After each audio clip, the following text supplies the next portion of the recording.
আজ ১লা সেপ্টেম্বর, বিশ্ব চিঠি দিবস।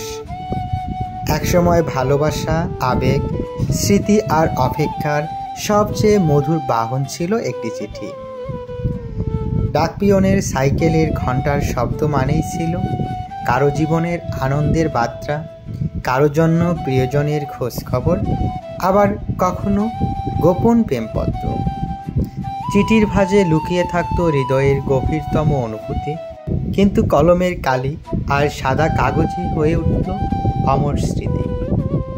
প্রবাসী বাবার চিঠিতে সন্তানের জন্য ভালোবাসা, কিংবা দূরে থাকা প্রিয়জনের কাছে লেখা প্রেমের চিঠি, এই সবই ছিল পুরনো দিনের আবেগ ঘন সম্পদ।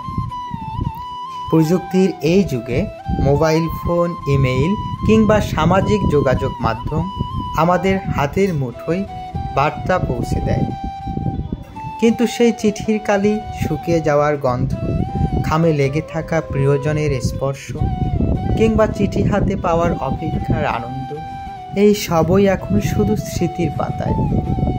বিশেষজ্ঞরা বলছেন, চিঠি শুধু একটি বার্তা নয়, এটি ছিল এক ধরনের ইতিহাস। চিঠি আমাদের অতীতের সঙ্গে বর্তমানকে যুক্ত করেছে, তৈরি করেছে আমাদের সম্পর্কের সেতুবন্ধন। অনেকেই আজও সংরক্ষণ করে রেখেছেন সেই পুরনো চিঠিগুলো, যা ফিরে যেতে বাধ্য করে সেই সময়ের আবেগময় দিনে। বিশ্ব চিঠি দিবসে তাই স্মরণ করিয়ে দেওয়া হয় ভালোবাসা, বন্ধুত্ব, মমতা আর স্মৃতিকে ধরে রাখার সেই চিরচেনা মাধ্যমকে।